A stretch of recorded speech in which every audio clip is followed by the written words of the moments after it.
Umat Islam yang mayoritas ini tidak lagi sebagai subjek, tapi sebagai objek. Itu yang kita rasakan. Sehingga akhirnya dirusak persatuan bangsa ini dengan buzzer-buzzer itu. Akhirnya muncullah konflik sesama umat Islam. Berapa biayanya untuk divide et impera, adu domba sesama muslim? Kurang lebih 20 triliun. Luar biasa. Bahkan DP-nya sudah diterima 1,5 triliun.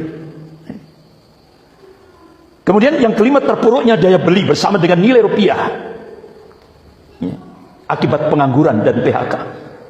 Jadi pengangguran dan PHK ini semakin membumbung tinggi karena ternyata ini benar-benar problem yang paling mendasar di Indonesia. Karena ternyata 10 juta lapangan kerja itu bukan diperuntukkan untuk rakyat Indonesia, tapi 10 juta lapangan kerja itu untuk imigran dari Cina daratan. Karena itu konsekuensi Indonesia hutang kepada Cina. Tahap pertama 647 triliun. Itu diungkap oleh Wakil Perdana Menteri Cina Liu Yangdong di Auditorium FISIP Universitas Indonesia. Jadi konsekuensi Indonesia hutang ke Cina 647 triliun tahap pertama, masih ada ribuan triliun yang lain. Itu 10 di samping agama harus disingkirkan dan kehidupan berbangsa dan bernegara. Yang kedua, 10 juta rakyat Cina daratan wajib masuk ke Indonesia. Bahkan Duta Besar Cina untuk Indonesia di Jakarta mengungkap di depan wartawan, tiap tahun itu hampir 2 juta rakyat Cina masuk ke Indonesia. Target 2020. Dan itu sudah genap.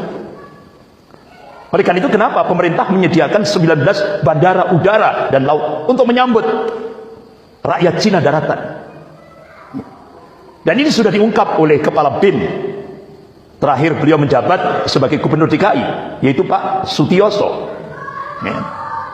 Hati-hati terhadap tenaga kerja Cina. Mereka tidak akan pulang. Ini strategi perang asimetris.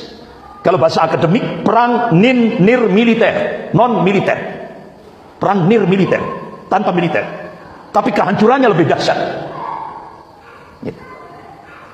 Kemudian yang keenam, kata Profesor Dr. Yes Rosid, rusaknya moralitas penegak hukum. Sehingga akhirnya benar ini nyata. Pakar-pakar hukum pidana di Indonesia sampai memberikan statement di media. Ini benar-benar masa-masa yang hancur-hancurnya keadilan hukum di Indonesia.